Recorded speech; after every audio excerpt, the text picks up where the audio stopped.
Some people need the weather to be all right to be happy. But there are others who carry the weather with them. In other words, it doesn't matter. Every day is a Friday. How to develop that attitude? What is it that enables some people to master their emotions and always be happy? One husband and wife, they went to India. And when you go to India, you have to meet 500 relatives.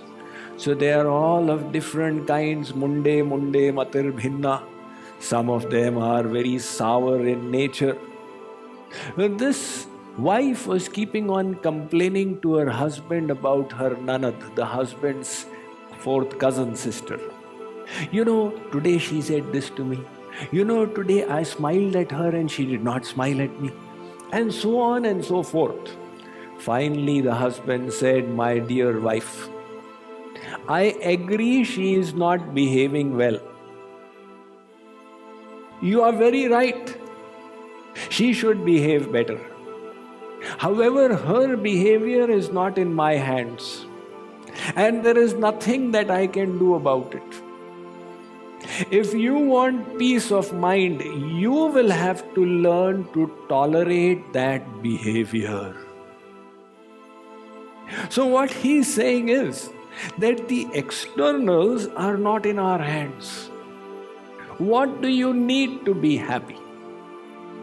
Do you need a big bungalow? Or do you need a Cadillac? Or do you need 7 zeros in your bank balance? What is it that will make you happy? And supposing you have all that, is there a guarantee that you will be happy? Actually not. It is all a matter of your attitude. These attitudes are so important. They can make heaven out of hell and hell out of heaven. There were 2 patients in the ICU of a hospital. Both were critically ill and bedridden. Since they had been there for a few days, they used to speak to each other and had established a deep bond. They had exchanged stories of their childhood, their youth and their early marriage and their children and everything under the sun.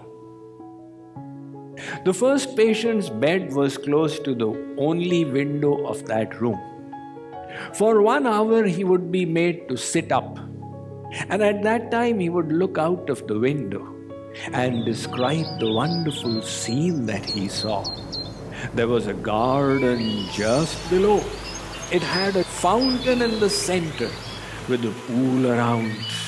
On the ledge of the pool, little children would come and sit and chit-chat, and old ladies would bask on the benches in the sun, and sometimes ducks would be seen waddling along in a line, and sometimes the geese would also land there.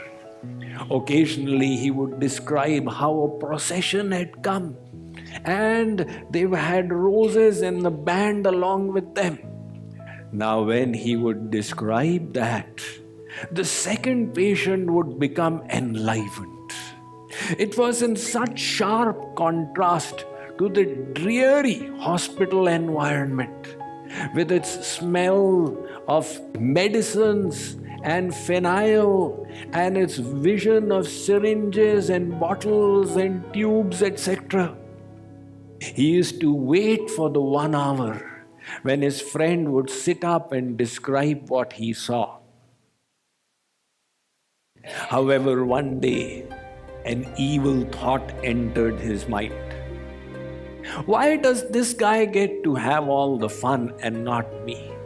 Why is God unfair to me in this manner? He did not have to think like that, but he did. And even if he did, he could have rejected the thought and not harbored it. But he did harbor it until it started festering within and created a wound and filled him with negativity for his friend until he started hating the sight of his friend. One night, the first patient started coughing. It was a different kind of cough, as if he was suffocating.